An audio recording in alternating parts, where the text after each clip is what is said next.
Okay, here's what I've got for you today, guys. It's sandpaper.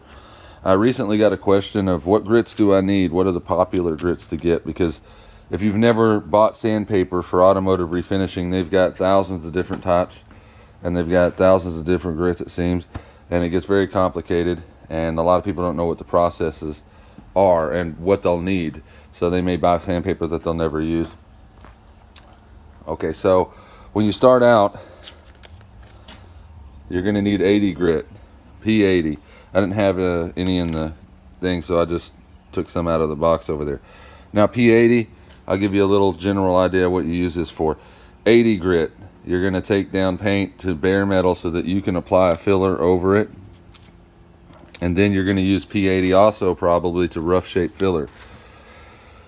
You need to take something down to the metal and give it enough scratch, so that the Bondo or fiberglass or whatever you're applying as a filler has something to adhere to.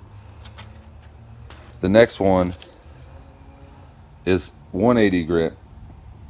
180 grit is what you're going to use once you've applied filler to clean up paint. It's quick and it cuts down filler pretty quickly. You want to put 180 scratch over your filler, because before you apply primer, 180 is about as rough as you want to go when you're applying high fill primers, because you don't 80 grit will still, in my experience, it still show scratches sometimes, but run over it with 180 grit.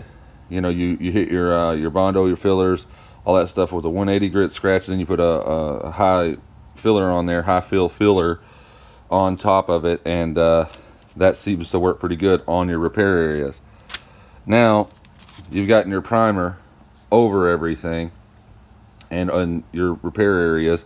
Now you maybe use the 180 grit here to cut down your primer quickly. You put your guide coat on there, you cut it down with 180 really quick, then you want to finish that with 320 before you put anything else down, a sealer or a top coat for base. 320 is about as rough as you want to go. If you can sneak by sometimes with just putting a 320 scratch on something, and it won't show scratches in paint.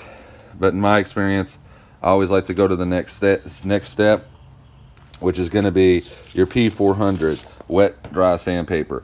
Now you're going to do this over the entire surface of the vehicle before you apply your automotive paint. Now alternatively, you can always use a red Scotch-Brite pad if you've got base coat, clear coat on there, and just scuff it up. This is roughly 360 grit. So if you do the whole car in the hard to get areas, this would be the one you'd probably use. Now the 400 on the flat surfaces with water, soap, and do the entire car with that, and then now you have a finish worthy smoothness that you won't have problems with. Like I said, the 320 is pretty well pushing it. Usually I take the 320, finish everything out on the car with the 320, and then I will finish wet sand, cutting down my work. Finish wet sand with 400. Now this is only in the repair areas. If the car has got good paint everywhere else except for the repair area, you can go straight to the 400. And that is another piece of advice I will get you. You always want to use the lightest grit of sandpaper you can to get the job done, because you do not want to have to sand out tons of scratches. Because the worst feeling in the world as a painter, in my experience, is that when it comes to sandpaper, is you do all this sanding, you get all this work done, and then you spray your finish on there and you can see scratches, little mini scratches that you missed because you didn't get it smooth enough in some hard to reach area usually, or someplace you didn't really get good enough. So if you always start with a higher grit, then you're less likely to run into that problem. You don't want to take some 80 grit unless you're trying to strip an entire car down and you're going to do lots of work on it. You don't want to take 180 grit and then sand the whole thing down to the metal.